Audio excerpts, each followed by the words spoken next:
After months of testing, troubleshooting, and training, NASA's Space Launch System rocket and Orion spacecraft emerged from the vehicle assembly building on the cold morning of January 17th. The 322-foot-tall rocket, riding on its mobile launcher and powered by the world's largest self-propelled vehicle, the Crawler Transporter 2, was finally making what should be its final road trip on the road to launch. We really are ready to go. We were in a sim for about 10 hours yesterday, doing our basically final capstone entry and landing sim. We got in T-38s last night and we flew here to the Cape to be here for this monumentous occasion. The 11 million pounds of the combined rocket and launch tower began its half-day journey after just 7 a.m. Eastern. At least 1,000 NASA employees and family members gathered to watch the moon rocket emerge and begin its roughly 4-mile journey to the pad. When it launches, the Artemis II mission will see astronauts Reid Wiseman, Victor Glover, Christina Koch, and Jeremy Hansen fly further than humans have ever traveled. They will also make the closest approach to the moon since Apollo 17 in 1972. We grew up in the shuttle era, and we grew up in the International Space Station era. And 3 of us have been up there, and Jared's been in low Earth orbit. He knows what that feels like. So we do feel like this is an Apollo legacy, but for the 4 of us here, we are standing on the shoulders of the International Space Station and the science, the research, the long duration exposure they have had and what we have learned up there. Prior to rollout, Artemis launch director Charlie Blackwell-Thompson outlined the plan for the vehicle once it reached the pad. One of the first things that happens after we get to the pad, we get connected, is we'll do some crew access arm swings. That is about a day or so after we get there. Of course, the first part after we get to the pad is just getting all the connections, all the validations, getting tied back to the firing room, getting ready to power up the individual elements. We'll get into pad P-set.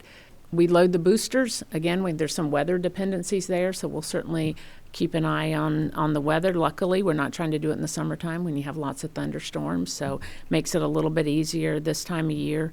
Blackwell-Thompson says there's also some crew module work that needs to be done at Launch Complex 39B.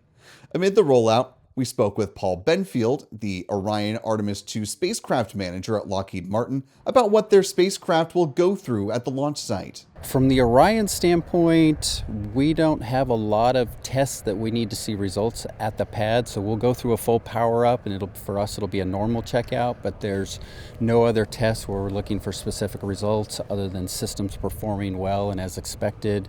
We'll take a few consumables samples. We're going to check the water system one more time, make sure everything looks good there.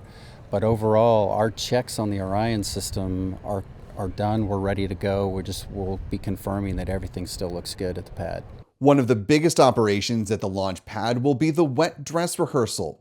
This is a critical fueling demonstration that will see the rocket fully loaded with more than 700,000 gallons of liquid hydrogen and liquid oxygen. Blackwell-Thompson says getting the data from this test is crucial to honing in on a specific launch date. This is our second hardware build for the core stage, so we'll see how it performs. We don't have the benefit of a green run, but we believe all of the lessons that we've learned from Artemis I, we have used that countdown and that philosophy as our building blocks for Artemis II. And while a big portion of the agency's focus is on the launch of Artemis II, work is also in motion for Artemis III, the first crewed landing on the moon for the Artemis program. NASA Administrator Jared Isaacman recently visited with officials at both SpaceX and Blue Origin to learn more about the status of their human landing system vehicles. Both companies were asked to create plans to accelerate development to meet President Trump's order that the moon landing happen before the end of 2028, shortly before the end of his second term in office. These are both very good plans. I would say they both reduce technical risk from where we were before, so that's good. But in the end, it's going to come down to launching vehicles very frequently to learn. Learn about prop transfer for sure, but you're going to need reusability in order to do that. So I'd say if we're on track, we should be watching an awful lot of New Glenns and Starships launch in the years ahead. Benfield says Lockheed Martin teams have also been working hard towards getting the Orion spacecraft for Artemis III ready. The European Service Module, the piece that powers Orion, was officially handed over from the European Space Agency to NASA in September 2025. Some of the folks that we have down here that are getting a chance to see the vehicle are Here, because we're testing the Artemis II vehicle as we speak, we have it over in thermal testing right now and shaking out those subsystems. So that vehicle's progressing well. In that production area, we've got vehicles 3, 4, and 5 all in work right now. So 3 is pressing hard. We want to get ready for that next crewed mission and be ready as soon as possible so that we can get back to the moon on that flight and get down to the surface. NASA confirmed Saturday evening that hard down at the pad happened at 6:42 p.m. Eastern. And now, with the rocket and spacecraft firmly in place, teams are pressing towards flight during the first available launch window, which opens on February 6th. Reporting for Spaceflight Now, I'm Will Robinson Smith.